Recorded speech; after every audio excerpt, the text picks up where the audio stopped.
All right, so lovely to meet you, Regis, So you, and glad to be having this conversation with you for Coherence 2025.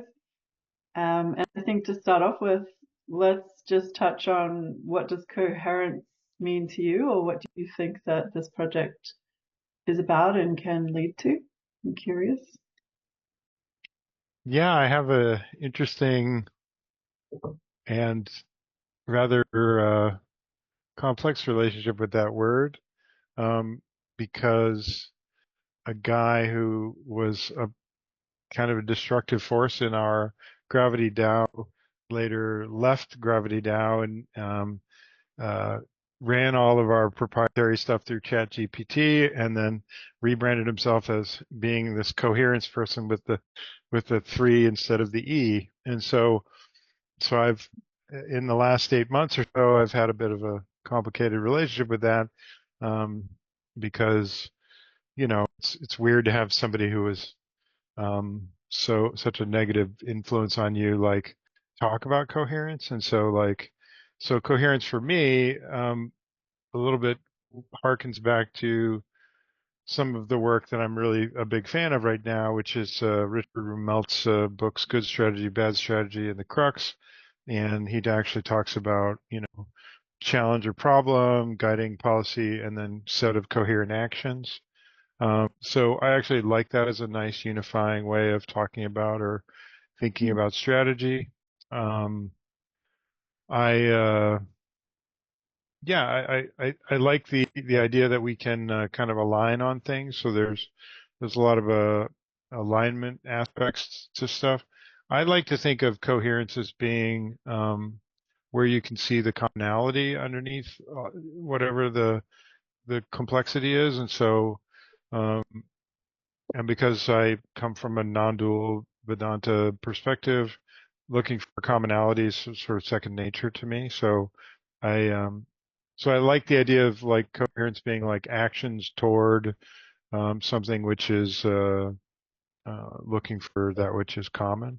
So I don't know if Mhm. that's rolls off the tongue, but yeah, I like to think that. Um, so if I'm just thinking about the word itself, I have a multifaceted set of feelings about it. But intellectually, I think, coming from a non-dual perspective, coherence is something that you can find across a wide variety of mental models and other things. So, Right.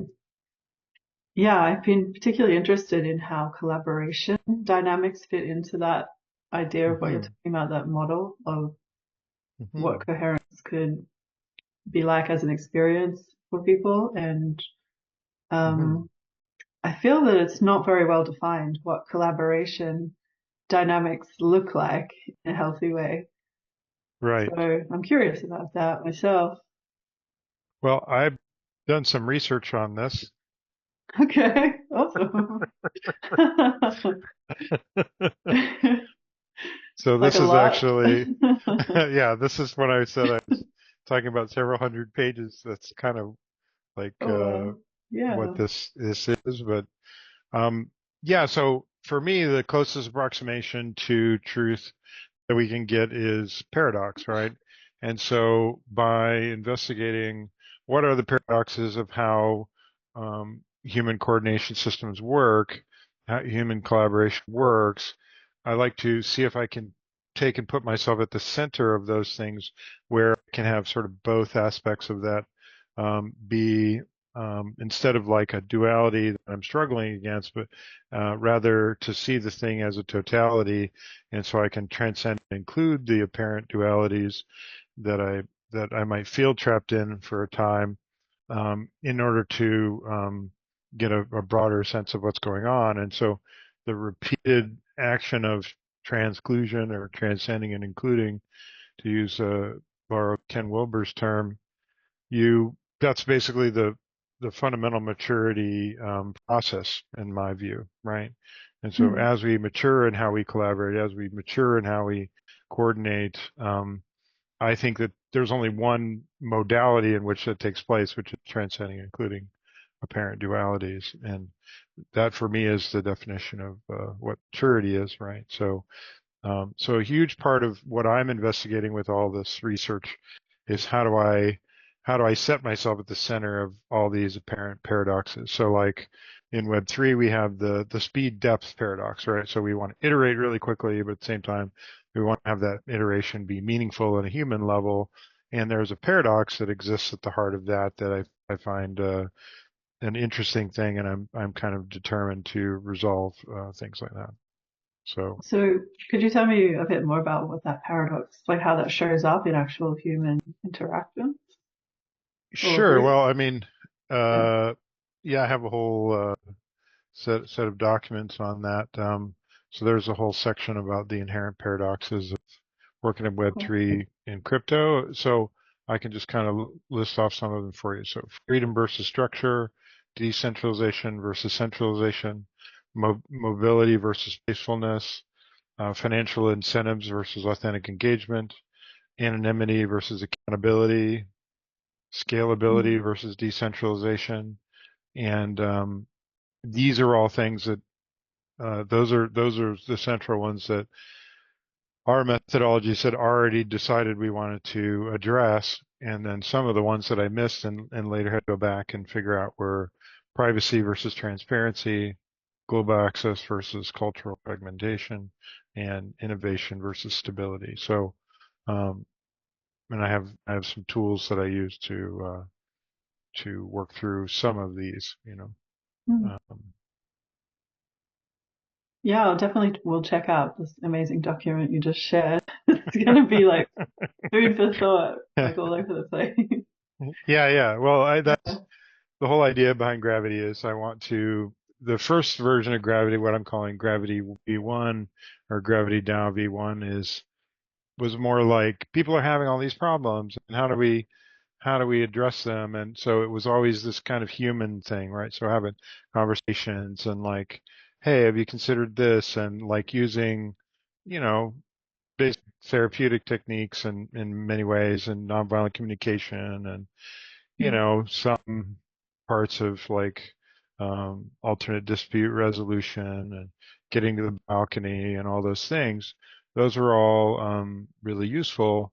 But what I figured out from this was that in the Web3 world, people and then when you look at it from the human thing, you're like, well, if we just educate everybody, then maybe that'll work.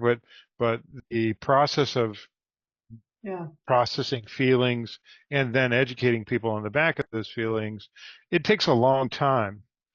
It's a really long-term project.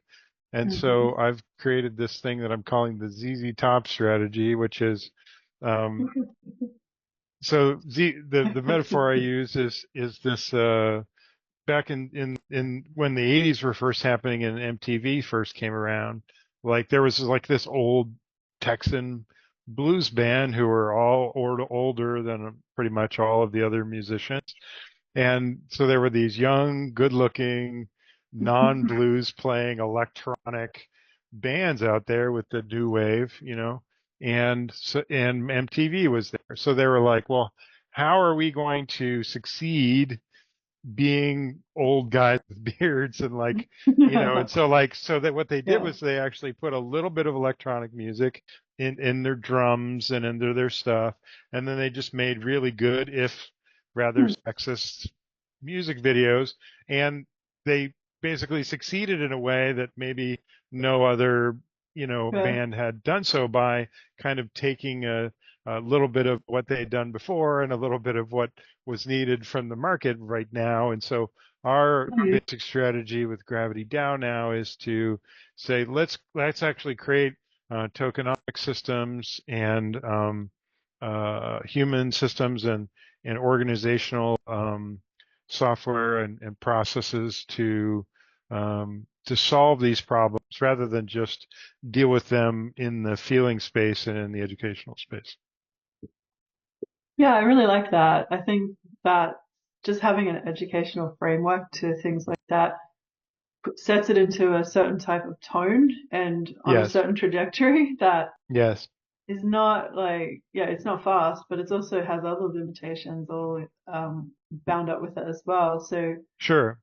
for me, yeah, I've really appreciated moving more into a creative focus. And so, like, one thing that happened for me a couple of years ago, about 5 or 6 years ago, was this feeling. So I was quite involved in a lot of these transformational spaces, shall we Yes. say, whether that's personal development or like Yep. practice-based communities and earth-based wisdom, all of that. So, but I I just still a do a strong bunch of that. focus.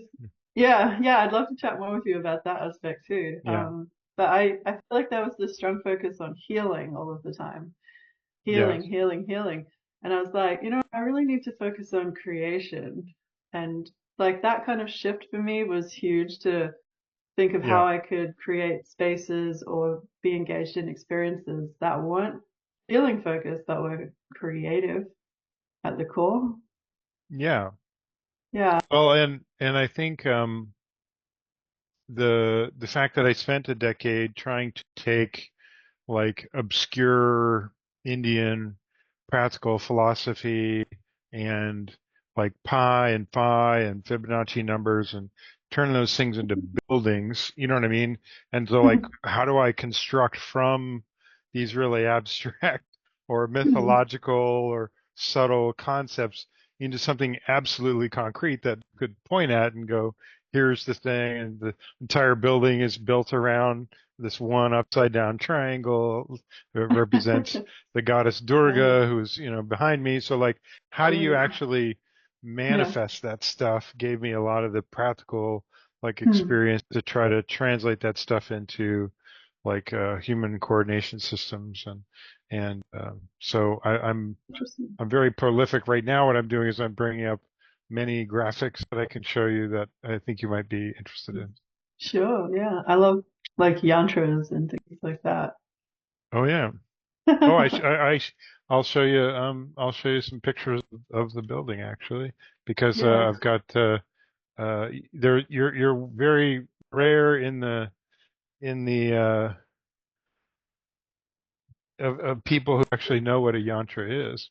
Um, Right. Yeah, I worked for like 5 years, doing program operations management for a yoga and herbalism school based on oh, Sri okay. Vidya Tantra. Oh, okay. Yeah. So I Nice. got immersed in it a little bit. Let me share my screen real quick because I've got some cool stuff to show you. So this was the website for my yoga studio, which I've recently left behind as a part of the breakup. So just behind Oh. this is my office. Um, so the building is actually built around uh, the idea of Ha and Ta, right? So Hatha yoga is sun and moon, right? Left and right brain, Mhm. and Ida Pingala, like, all of this stuff. So this mandala here kind of represents the sun, right? And then the then this other circular thing represents the moon. And then I had my very first spiritual experience when I was a kid under a banyan tree in Florida, and that's also the traditional place of teaching yoga.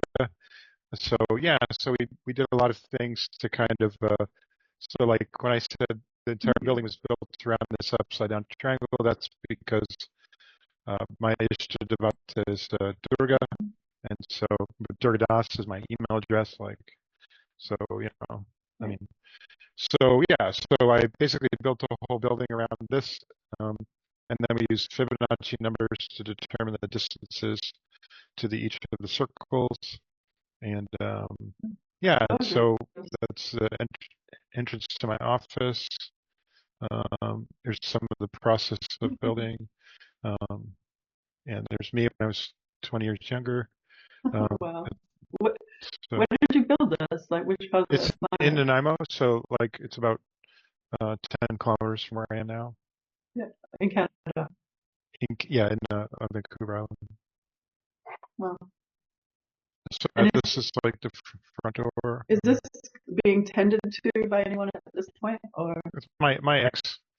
Basically, I'm going to become a digital nomad for a couple of years and save up the down payment that I need to buy the place back from her. And I actually want to turn it into a place where like folks like us can all like arrive and be in Mm. like a lifestyle where we get to like research and like learn about stuff and Yeah. in crypto they have this thing they're funding called edge cities that are like a modern day Chautauqua approach. So where people get together, they do these things. I remember when I was building this that I had this idea of what an edge city was and what I wanted. I wanted minds to come and sort of aggregate around this and live a kind of Mm. lifestyle, but then also do this other generative kind of creative thing. And so when you're talking to me about, the intersection between the left and the right brain, for me, that's artfulness, right? So artfulness should, Mm. in my view, if you have the right attitude toward your work, then you'll end up with a kind of artfulness, right? That that Yeah. and you can be as intentional as you want to be, but then there are still more things to be discovered about it, right? So like just this picture right here is a really good example. So we built this like this, but we didn't even think about what the shadows would be doing, Yeah. All right? right. So but the Yeah. shadows are all perfectly Yeah. symmetrical It's like a crown and they chakra fit almost, like the absolutely, yeah. petals. So that's our chakra exactly. And so like so we Wow. it and in fact this right here is intended to be the Ajna chakra, and then just above it, right, is very much like this. So there's this stuff that you're doing intentionally, but there's this other kind of generative thing which is generating just Mm. beyond your at the edge of awareness that there's no real way to deal with artfulness without being like the mystery of discovery and all that. So when you're looking at the 800 pages of stuff that I've made here in the last month, I'm hoping that you can see Yeah. that I'm like working with an AI and then I'm actually discovering, oh, the AI is actually giving me these really interesting things and it's sparking me off in these new Mm. directions. And even though, the people that I work with describe me as a human AI, now that I actually know about AI, it's like it's multiplying my capabilities, in this really Yeah. massive way. So, yeah, so this is, a little bit, this is the front door. It's a little bit, some of the Mm. pictures of what it's like inside and the 5 acres. And there's me having a nap. I Um, didn't even notice that at first. so Yeah. yeah, yeah, You just blended in. yeah, I'm wearing dark clothes here, but yeah, so that's, a little bit of what I Mm. did, and yeah, I have a advanced understanding of yoga and Hindu philosophy and Mm. mythology, and I actually include all of that in the way that I go about doing all of my other stuff. So all of my other creativity, the book that I'm writing currently on decolonization, all of this Mm. stuff is all bound in this uh, same kind of thing. So if you take a look, for example, at this is crypto economics flower, and so you can see like half of that is that left brain stuff, right, and the other half is like the right brain stuff, right, Mm. and so Yeah. so there's two ways to think, right? So the left brain is like a serial processor, right brain is like a parallel processor, and it's the combination of these two things that but the problem is our culture only teaches us about our left brain, so uh, we have to like by accident or by the kind of thing that you're talking about, where you just say, I want to be more artful, then you give yourself like permission through art somehow to access the right brain, but there's not Mm. necessarily the depth of like philosophy and everything to carry through what that all looks like. So a huge amount of my work is trying to give people the kind of permission that's required to figure out how to escape this left-brained stuff, So a lot of the stuff that I've done, like for example, this was something that the Dada Art Collective was using as their ikigai. And I said, hey, how about the 8 Indian types of wealth, right? So the Ashtalakshmi, Mm. Oh, yeah. So Ashtalakshmi also has a kind of a more modern interpretation, and so they added that around here. So like right now, you and I are kind of engaged in, and I think what coherence is engaged in is this connection between, like inner wealth and the circle of genius, right? So we're all trying to have like a social understanding and an impact, and like hanging out with people who are really smart in their own way is a kind of wealth in and of themselves, in and of itself. Did you change the slide or the visual? Because I'm still looking at transdisciplinary art. Is that the one?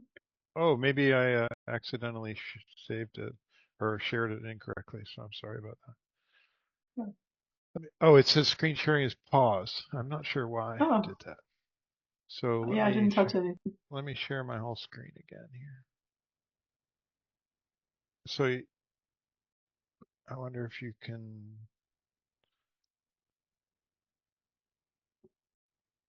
Oh yeah, it's crashing every time I share it.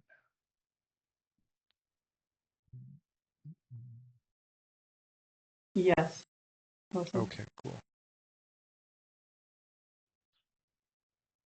Yeah, so this is one of the side effects of my participation in the Token Engineering Commons.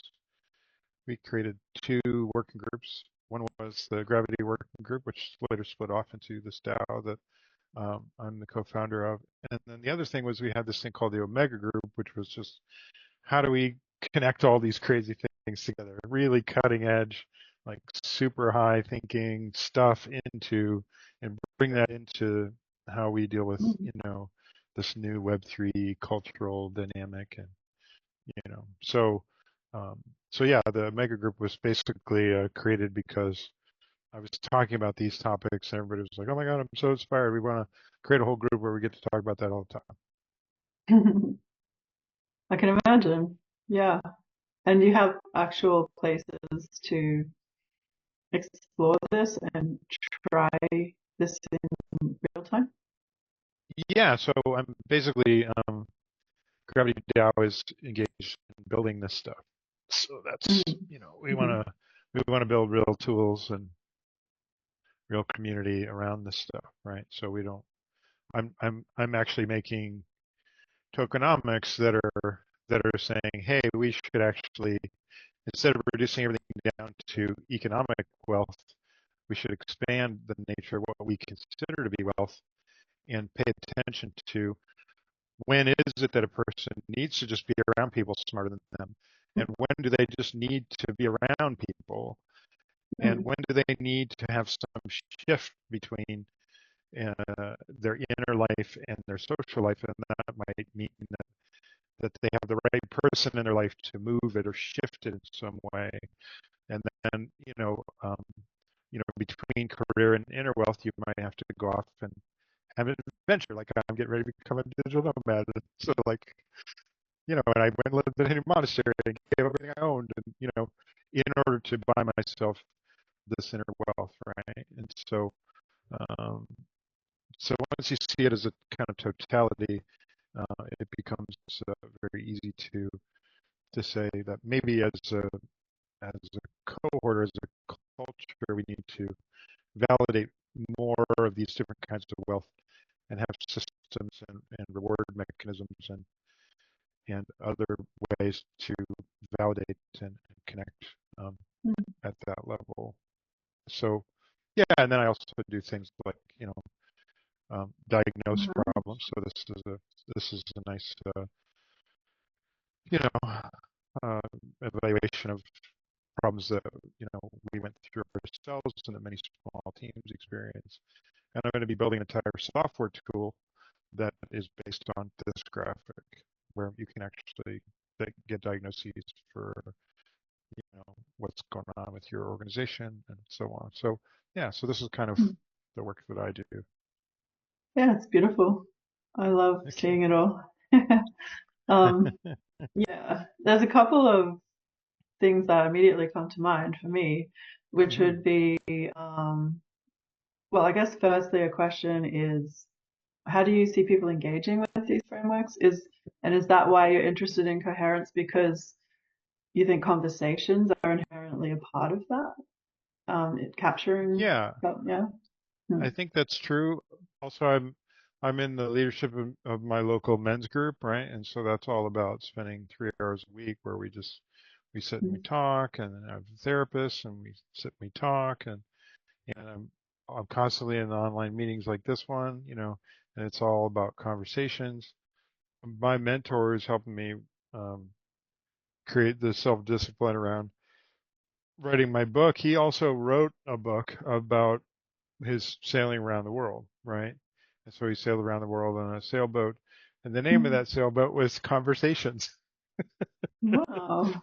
And so he's like so dedicated. His main thing in Yeah. life is about conversations, and so like and being in the moment with people, and so um, even though you can see I've produced an awful lot of stuff, and I haven't even showed you half of really, but yeah, at the end of the day, like the ability to be in the moment with somebody is maybe the most important thing about that. And I think Hmm. the advantage that I have as an autistic person is, and as an autistic person with all this spiritual training and stuff, is that because I don't have the ability to filter Hmm. information, I end up kind of coming away from any given situation with maybe more available data, so I can, if I'm reflecting on it, I actually am able to kind of reflect on it in a kind of a high bandwidth fashion. Um, Hmm. so the word coherence to me, I feel like has a lot of different connotations. It's this I have kind of this master thing about my left and right brain, and the whole building was built around the hatha yoga idea, and my book is built around that, talking about the different ways in which we look at the world if we look at it from a left or right brain perspective. And so because I have all this, available data to me and this polymathic kind of approach to everything, I feel like I'm able to create coherence from a lot of different, directions and in a lot of different ways. And um, so yeah, I also think that coherence comes from a kind of like for me, colonization is fundamentally decontextualizing, and then decolonization is fundamentally contextualizing. And I feel like the more context that I have, the more chances I have at figuring out how those contexts connect or cohere together. Hmm. Does that make sense? Yeah, that makes sense. That you've been interested in the integral community, if that's Yeah, the big focus for you. Yeah. yeah, and that's an excellent sort of a master framework in which I can orient myself and orient other people. Um, but, Hmm. you know, as you might be aware, it's hard to convince people that complexity is like a birthright or something that they should fight for, because most people think that being simple and that reducing everything is the most important mandate. And so Hmm. Um, so I've much, I think it's easier to be coherent if you can have a kind of certain amount of complexity tolerance, because then you're able to see the connections between these things. And taking a polymathic approach to stuff, I think has helped me a lot in trying to be like, I mean, I guess what I'm saying is that, like after I left the ashram, one of the things that happened to me was I got injured. So I was in bed for a year and a half. And as somebody who's used to be doing poses and all this stuff, and I could barely walk, I was like, well, how am I going to do yoga now? Do you know what I mean? And Yeah. so I was like, okay, I'm just going to unpack all of my transformational experiences and write them down on Quora. And so now I did Hmm. thousands of answers on that. So then when I got better, then I was like, okay, um, can I do yoga and make yoga in a building? right? It turns out you can. And so like, then someone said, Hmm. hey, can you run my crypto company? I'm like, can I do yoga inside of Web3 and crypto? And it's like, turns out you can. And so like somehow like I just keep, like, can I do yoga over here? Right? And can I do yoga over here? And so like, so the whole Hmm. thing is just kind of yoga to me, but it's like, Hmm. I have maybe the Right. broadest view of what yoga is. Yes. Oh, that's lovely. Um,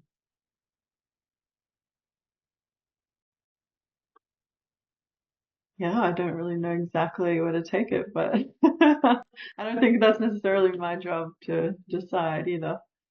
Um, Well, I'm not entirely sure what this is. If it's more like a interview or if it's more like hmm, a thing where I'm trying to. I'd like to learn a bit more about how what your relationship is with coherence and what your underlying philosophical sure. approach to things is, and Yeah, I can give you a few things. When you shared that those different forms of wealth, I found that really intriguing because I'm in this project at the moment called Circle Trust, and we're okay, working on this framework of 8 forms of capital, but it never really ah, felt like fully fleshed out to me. right, But what you shared feels like to have a bit more of a subtle complexity and like a real dynamism between each of those forms yeah, of value and wealth. So and how they connect to each other, yeah. yeah, yeah. So I'd definitely be interested to think about how we could take that on with our frameworks that we're building at Circle Trust, which is Hmm. essentially like a community economy tool. Hmm. So different forms of exchange and resource pooling. And we're looking at that in the bioregional context. Um, Okay. so yeah, there's a few Well, different pieces there.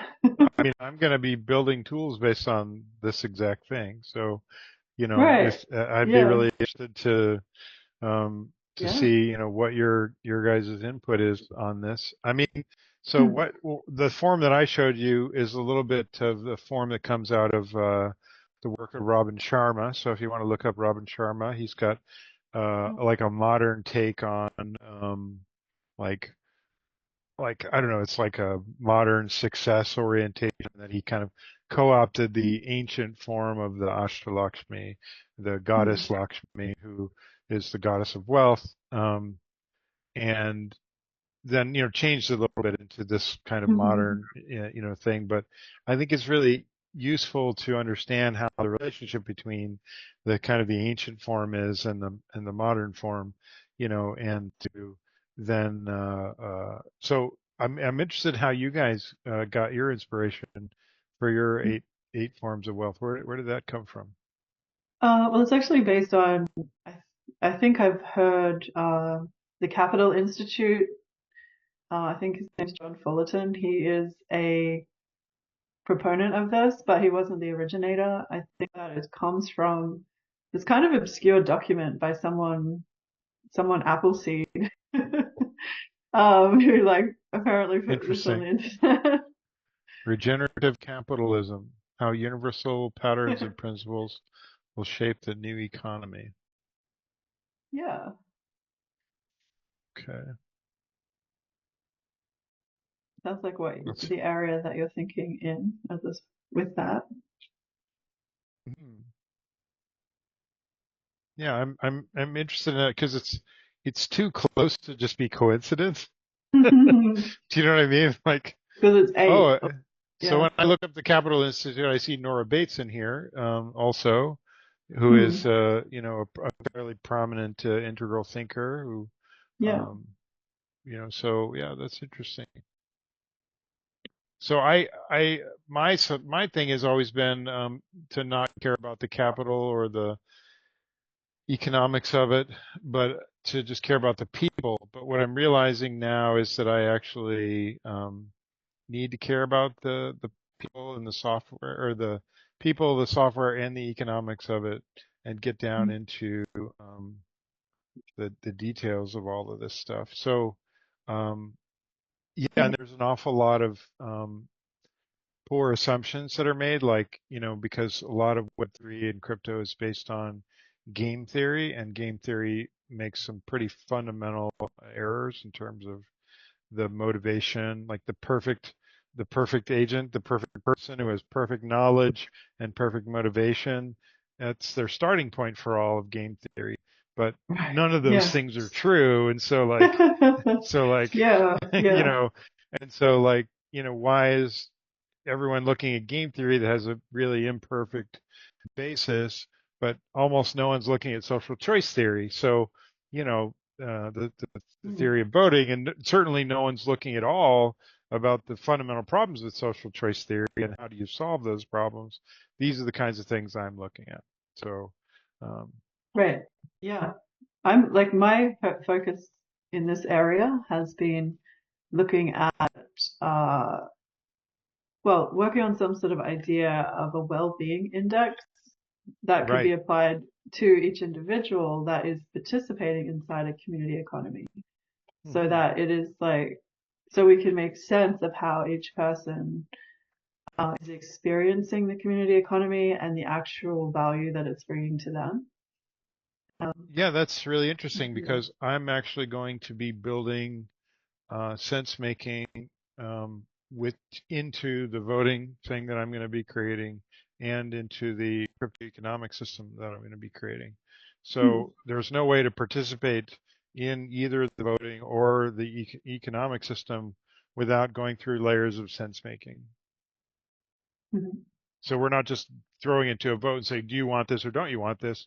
You actually have Oh, to go yeah. through a process by which, unless it all makes sense to you, then Hmm. you don't have enough information in which to actually vote, right, for a thing. Right. And so That makes so sense. you're voting for like a nuanced perspective, and and so the whole process of voting would then kind of inform you and make you understand how the up and the down and the good and the bad of it would be.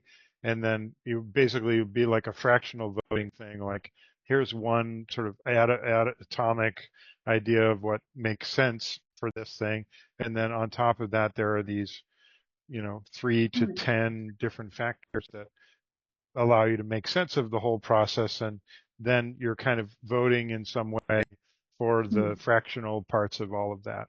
So so it makes sense that you guys would be thinking about that stuff, because that's Yeah. exactly what's on my mind at the moment. Yeah, I think it's beautiful. And like our team is somewhat formed. We're still in a lot of design process. Hmm. Um, so we're using some low code app builders at the moment to just test ideas and form Yeah. things. There's a couple of Yeah. developers who are interested to participate when we like build the thing out. Um, Yeah. we have like a guy who's a tech lead who's um, very experienced with the banking, financial world, security, all of those like more technical things. But he has a strong heart for the earth, and he's like a new Right. father, and he has this strong sense of responsibility. We have a Yep. few other really interesting people on our team as well. There's a guy called Mike in Richmond, Virginia, who's got a group called Pollinators for Change, and they are focusing really on one city and what they can do within these sectors of change that he's identified as part of the economy, and and doing local engagements that are, I think, make some of these big concepts more accessible, and we can try like real things being Hmm. applied in his community. So, and he's also working on some schematics of a circulation fund that could flow through all of this, like type of design of an experience. Hmm. So, but we definitely have space for more evolution and like more sophistication in our Hmm. build. So I'd be curious to think about how you are engaging with other orgs, or like what that looks like. Well, you for guys are ahead of us in that sense, where you actually have developer resources. Right now, what's happening is that we're just trying to revision what gravity is going to look like uh, as we move forward. And so it's one thing to, so part of the problem is that even though we had to lose some people in the process of moving from V1 to V2, um, mm, the while people might think that they're a great idea, they're not necessarily or haven't historically been in it to solve the actual underlying systemic or tokenomic problems at the root of the way people feel about all of this stuff, right? And so in terms of what V1 was, it was all about the feelings. And, you know, one of the co-founders was a licensed therapist who literally was like, yeah, I can't be in this meeting anymore because I have to go do a therapist appointment for somebody. Do you know what I mean? It was like her full-time mm, job was that, right? And so, yeah. so for her, I mean, I have a broad enough, conceptual and framework, and I've been in tech long enough and done enough of these kind of complex thinking things to broaden my total vision about how gravity can function, but not necessarily everybody has the time or attention to actually do that, right? And Mm. so so yeah, it's kind of a unique situation that I find Is myself it in. so you have So a group with you on this? yeah, so it's yeah, we've been together for so we were about a year in the Token Engineering Commons, and then we split off. We got a grant from the Optimism uh, crypto group, and we helped them to create their code of conduct council, and they had to take our gravity training in order to be on the code of conduct council. And so, and then one of our former members was one of the original members on the Optimism Code of Conduct Council. So we were really central to that. But the funding landscape has changed significantly since then. So it used to be Mm. that ecosystems we did like a kind of a spray and pray thing, and they gave us like 4 years of funding. Like we've paid ourselves like for Oh. 4 years to do all this research, and now we're kind of at the end of that, and funding landscape is very different now. And so I'm Mm. what I'm trying to do is I'm trying to say I actually want to not only solve problems that create feelings for people, but also problems that cost organizations money, right? And Hmm. so if you solve the paradoxes, you not only care about how people feel, but also you save people money, and that's a thing that they would want to pay for. So, um, yeah, Sure. so it's really interesting. So, Mm. yeah, I mean, and John Fullerton's work sounds an awful lot like a lot of other regenerative groups that I know of. So I participate in a group that's called the Green Pill Dev Guild and the Green Pill Okay. Network, and they have I think 21 chapters around the world um, doing bioregional um, you know work that sounds very similar to what you guys are doing. Mm. So Hmm. I do feel like there's a lot of synergy with respect to the way you guys are doing things. Um, Mm. so it Yeah, I looks think like we are trying go to ahead. like find the correct place for what we're doing in amongst Yeah, everything else. I think yeah, that is crucial at this time. And I think yeah. that's part of why I'm bringing this project into coherence. I also have a couple of other projects, like, so it's not the only thing that I'm doing, but Right. I feel like I keep following the threads with Circle Trust and it's leading into more interesting places. But um, yeah, like personally, I'm just exploring a lot of possibilities as well. Yeah. Um, yeah. Well, and I actually happen to know about a group and the founder of a group called the Wellbeing Protocol, which is a participatory funding platform. Oh, lovely. Okay. And so Yeah. in my view, what I'm trying to do with Gravity is I know there's a lot of different people doing a lot of different things, all of which are relatively similar. Mm. And I would like to, um,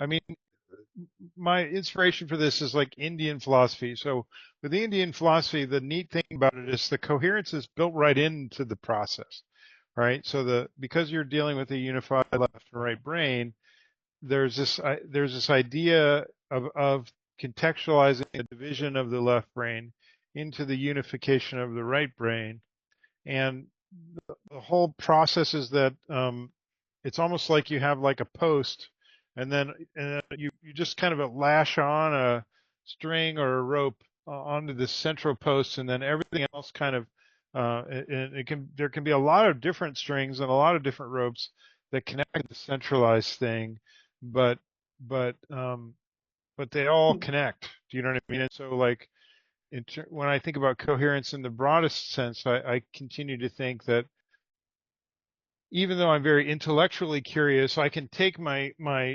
curiosity and my intellect and I can take it off like a coat and I can hang it, because I know that if I go back to Indian philosophy, that if I have some drive to come to an answer or something, I'm going to find it hanging somewhere on on the post. Do you know what I Mm. mean? And so Yeah. part of the thing that I'm trying to do with respect to the way gravity is functioning is, rather than having all of us out here trying to work on the same uh, thing as in the air, I'd like to say let's all figure out how this stuff is connecting, because I have to know 15 organizations in Web3 that are doing nearly identical work to everything you guys are That's doing. wild. Yeah. And Yeah. like 100 people that I know personally that are doing already this work, right? And so so Mhm. there's this 100th monkey idea, right? So like, and I don't know if you know about like a morphic resonance by Rupert Sheldrake, where once you do a particular thing, then it becomes easier for that thing to through around the world for people to Mm. understand that, right? Yeah. So I feel like there's a kind of resonance thing that's happening here, and we're all vibrating with the needs of all this stuff. And what Mhm. I'm trying to do is I'm trying to say, let's all come together and figure out a way to um, uh, agree on some really fundamental principles about how all this works, and then the way in which that might look at different layers of the posts, is an immaterial thing really, because we're all connected to the same fundamental set of principles, right? So, Mm. Yeah, the way that that could look could be very interesting compared, like using different types of technology, say, because now I don't really know how it all works, but I've heard about a lot from people who I know who do coding. And so, yeah, like, there's this thing called vibe coding. yes, So, like, what becomes the most important thing is maybe it is the human coherence, like this conversation we're having yeah, here, that we're like, if there was things that we actually dive, like we've got a big broad view from some of these things we've chatted about, hmm but like I imagine that like another step from that would be I just to wrote an have article on conversation, exactly this. Uh, yeah, conversations around like really detailed aspects of this and just actually yeah, like flesh it out. totally. Yeah.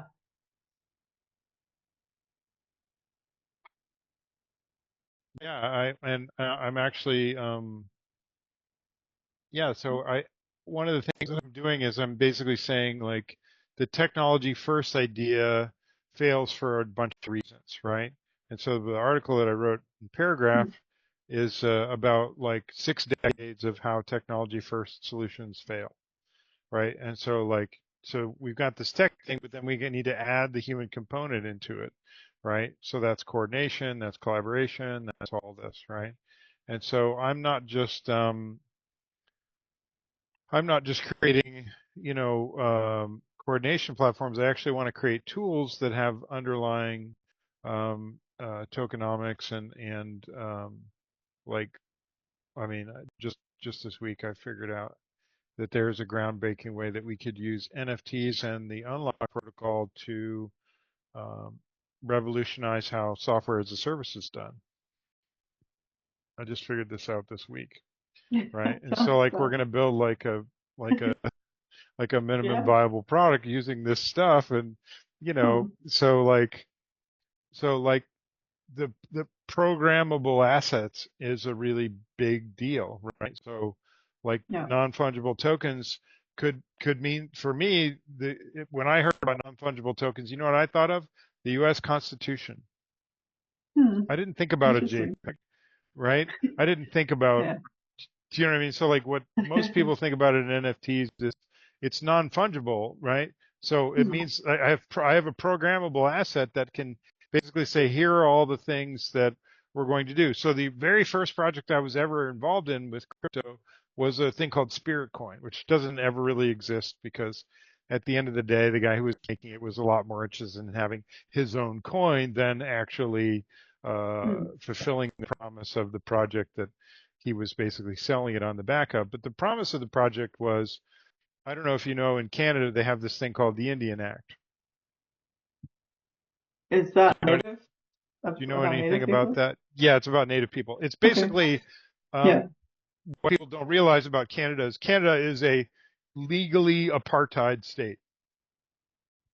It's Wow. quite literally there's an entire thing called the Indian Act that fundamentally segments all Native people off from the regular rights and freedoms of everyone else who lives in Canada. Goodness. And this is the thing that just people don't know about. So the the idea about and I Yeah. spent 8 years working for the biggest native band in British Columbia here, so I have a personal connection Hmm. to a lot of this. But the very first project I Cool. was ever involved in crypto was this guy who wanted to start this thing called Spirit Coin. And the whole idea was going to be there was going to be a fungible token that could be used across all native bands in Canada, but then there would be a set of different NFTs for all the different tribes where they could have their own set of values and constitutional things Hmm. that would happen. So you'd have this fungibility and then you'd have this non-fungibility. And part of the thing that I've been thinking about this whole time is a kind of unified approach to all of this where like your group that's thinking about regenerative stuff, we have some way to say, okay, we have you have your own NFT, but then the connector for that would be whatever this fungible token would be, right? So we can all exchange in this regenerative way, and then we would have certain principles about the way the NFTs were made, so that there would be regenerative for lack of a better word, amendments. Do you know what I mean? So like if Yeah. we think about the US Constitution, so like you could amend certain things, but those amendments would have to abide by certain sets of things. So for me, like Ostrom's principles would be a great set of things to be like, okay, if I'm going to make an NFT, that NFT, I'm going to create one that's particular to whatever regenerative group that I'm founding. It can't violate Ostrom's principles, or so I'm actually using about 4 different main frameworks to create the set of solutions that I'm looking at. So Betty Martin's Wheel of Consent. So if you don't know about that, it's a really cool thing. Um, uh, uh, Eleanor Ostrom's principles. So she has 8 principles. She won the Nobel Prize for Kinefin, which is a really interesting sense-making Hmm. framework, and polarity mapping. So just being Cool. able to sort of drive voting and decision making and all this stuff through these sets of things, I think would be a really interesting kind of approach to it. And so, yeah, so I'm still trying to figure out what that looks like. I'd love to have a lot more conversations with other people who are doing Hmm. similar kinds of things. I'm looking at the influence of the John Fullerton's work here and how he was influenced by E.F. Schumacher. So I'm going to have a look at some of that work. And Nice. the whole thing about small is beautiful. Um, I actually in my book that I'm writing, I actually talk about the tension between small and big. So Mhm. the problem of scaling is another paradox. Um, anyway, so Okay, yeah. I guess like we've come up to an hour, so maybe we could wrap up this sure, conversation. sure, sure, sure, But with the idea that like I'm definitely happy to chat with you again at some point soonish, and sure. um, because I'm sorry if I my have so much on my mind. I've been thinking about nothing no, else for the last month, so I'm just bursting with all of this. for sure, yeah, and it's definitely appropriate to the coherence focus on these collaborative tech organizations. Sure, So um, absolutely. yeah, so we've kind of zeroed in on that, but I'm sure there's a lot of other things we could also talk about, and I'm sure. Yeah. um, yeah, and because for me, I think governance and coordination is very important, but I have this feeling it's not my personal key focus. So, Okay. um, What yeah, do you like I'm think your interested. key focus is? Well, it's more of a sense of the unique qualities of each individual human is where I've been personally interested to apply myself and Is create there some specific possibilities. thing about that? Like, is there Yeah, a mental model that you're following or that resonates with you best? yeah, I would, well, not necessarily a mental model. I think just coming from my own experience and practice and Hmm. working with a few different frameworks and conceptualizations, I think what I see is that the potential for humanity is very limited due to uh, oppression and other dynamics that prevent people from becoming more of who they really are. So that does fit into a few different ideas and concepts that are out there. The way that I experience it and feel that is to do with more of like a multidimensional soul lineage type experience, where I feel like that brings in a lot of different concepts of uh, what does it mean to be a soul um, and like where does that emanate from in the cosmos and how do we navigate around the cosmos beyond the planet, like this particular planet, and other aspects like that, which seem really big to try to bring into our conversation right now. So, Actually, I'm super familiar with that, and I have a yeah, very advanced understanding of the law of karma, which is basically what you're talking about here.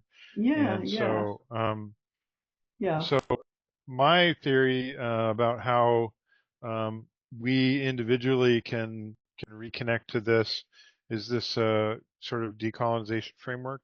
So the if you look at the PowerPoint that I just shared with you, that is Yeah. it basically grew too big, so I was like, I just got to write a book, you know. So like, so this is like Gotcha. the basis of my book. So, but yeah, the whole law of karma thing, I actually speak about that quite a bit in my core answers too, you know.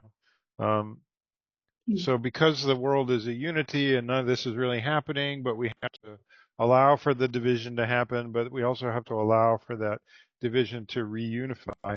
And the management of all of that is what karma is, right? It's like how does one allow for division while still having this sort of overarching supernal, you know, beneath, between, and behind nature of what the unity really is, right? And so I think if you look at Hindu, you know, aspects and Buddhist pedagogy, that's all in line with the kind of thing that you're talking about. So I'm Hmm. really interested in um, what kind of thing that you're saying that would be somehow, you know, in addition to that or complementary to that. Um, Yeah, I think it's kind of more about the application and the experience of it. And I think that does show up differently with people from different soul groups and in different cultures than just the Hindu or like that lineage tradition. Like they do have a lot of insight on that, but mhm. when you go broad and look at all of the different spiritual cultures on Earth, that it does tend to play out differently. And there's different interests and dynamics present that can be witnessed and explained a lot when you see how cultures interact and work with each other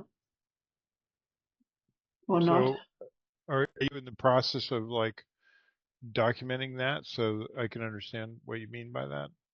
I mean, I guess, for me, Yeah. like the thing that makes the most sense is the dharmic approach, right? So Hinduism and Buddhism Mm.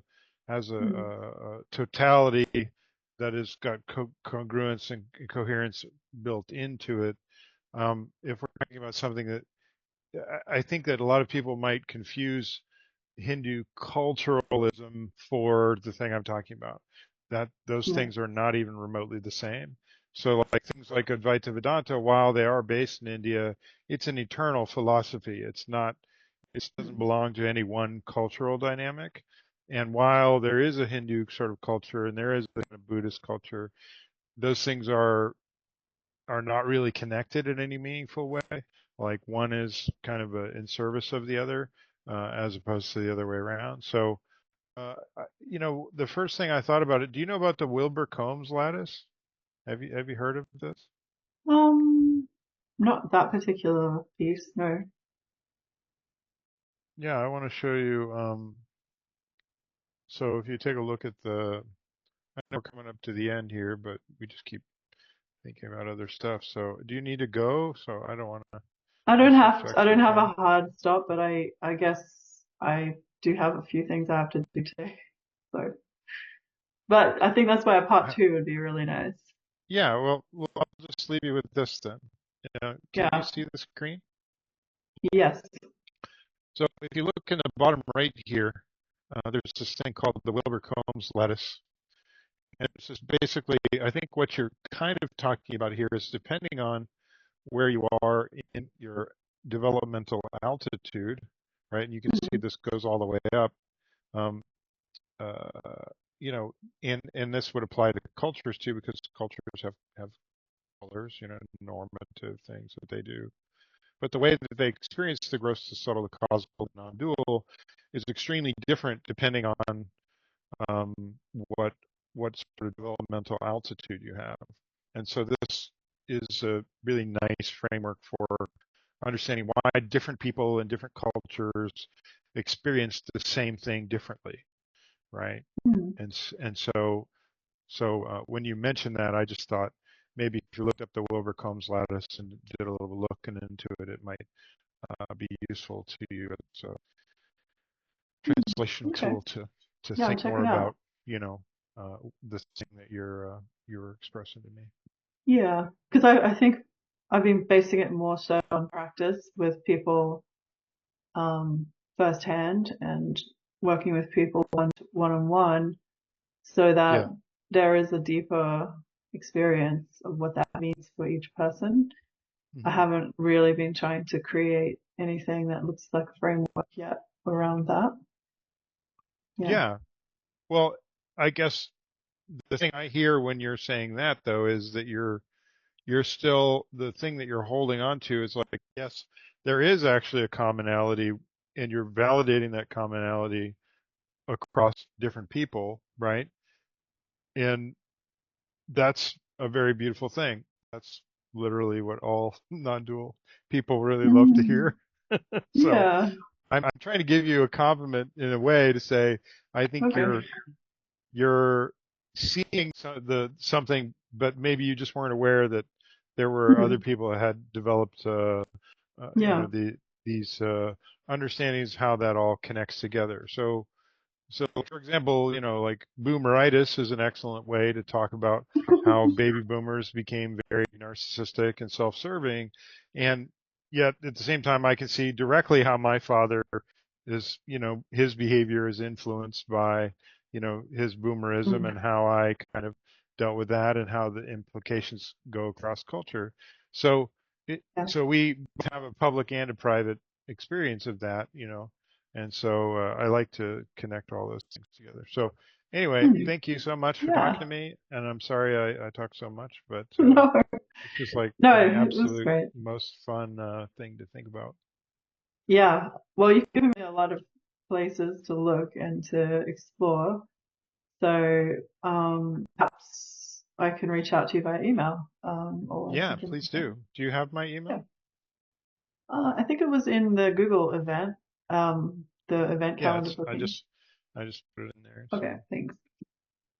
All right, so I guess we can finish up here, yep. and I will be curious to hear any feedback from you as well, if you have any thoughts for me.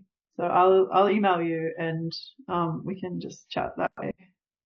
Yeah, I mean, the thing is, I'm talking about this stuff all the time, so it's just like every day for me.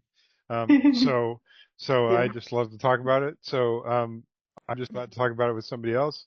I'm really would be interested in hearing your feedback on what um, you pulled out of the larger conversation that we can follow up with, and then Mhm. I can do whatever I can to connect you with people that I know and Yeah. any other things. So I do feel cool. like I could be leaning towards creating some sort of framework or protocol based on Yep. all of these things, but I'm not rushing into it. And Sure. I also wanted to be artistic, and like a creative experience. So I don't know, Absolutely. yeah, I don't know how exactly a protocol would do that, but I think the key with what I'm focusing on in my work is like I'm an experience designer. I call myself currently a network experience designer. Okay. So yeah, it's about taking some of these ideas and really thinking about how to make it meaningful in for Sure. engagement. Yeah. Well, and yeah, I love the fact that that's your main impulse, right? So artfulness is really, Hmm. a really important thing because it's like if you have an experience, it's more beautiful in a way to reflect on that experience and then create something based on it, right? Um, so I actually just found that in my experience that when I was having experiences like this, I always felt that when I would go and ask other people about it, it took me 20 years to actually get formal training in a thing that I had experienced 20 years before. Right? And it's Yeah, yeah. like it was like 10 years of me going, has anybody ever heard of this? Has anyone ever experienced this? And people are like, I have no idea what you're talking about. Right? And so just so irritating. And then I spent 10 years like Yeah. really educating myself and dedicating my entire life to that. And now I have this thing, right? So for me, when I meet people, maybe I'm speaking to you in a biased way to say, um, I really like to kind of inform people that, hey, maybe there's a whole giant amount of thinking that's gone on into some of Yeah. these things, and maybe there are threads to the experience and creativity that you're coming up with um, that could, pull you forward into your next phase of evolution around that. So, Yeah. I do feel that like the most interesting places I've seen this in practice is, say, for example, in women's circles that I've been a part of, where right. this isn't just theory, this is like how people birth their babies and, Yes. generate life. Like, so if people have Yes.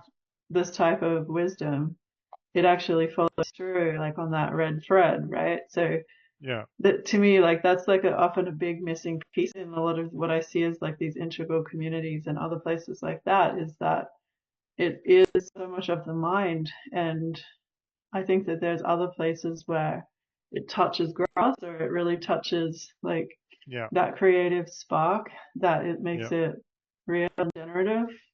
Yep. That's absolutely true. Well, Yeah. and in my appreciation for all of this and having done all this work at the building and the way I experience all this is a kind of a fivefold thing, right? Not just one thing or another.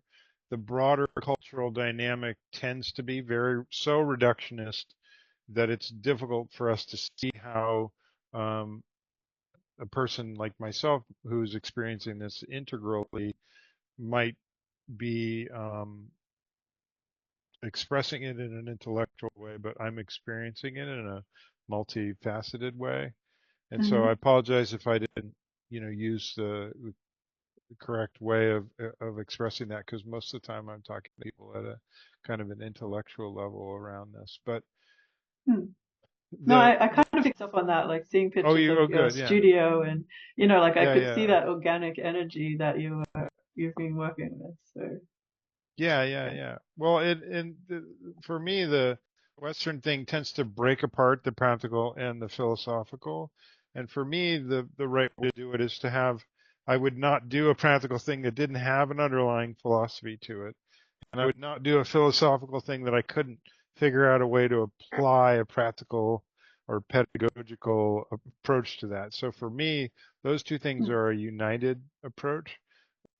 So if I'm speaking in such a way that makes it sound like those things are not together, I apologize that I'm not communicating more No, clearly. no, well, I'm glad to hear that, and that makes a lot of sense. And that makes me more interested to hear what you have to say. So yeah, because for me it doesn't make sense. Like they have to be together, and Yeah. so that the way out is to connect those two things, right? So if those things are broken apart, then I have very little hope that we're going to solve all the problems in front of us. But if we connect them, then there is in Hmm. fact some hope of actually getting to real answers. So Okay. well, right on. Lovely. So thank you, and I look forward to talking to you again soon. Definitely. All right. Have a beautiful Okay, night. you too. Bye. Bye.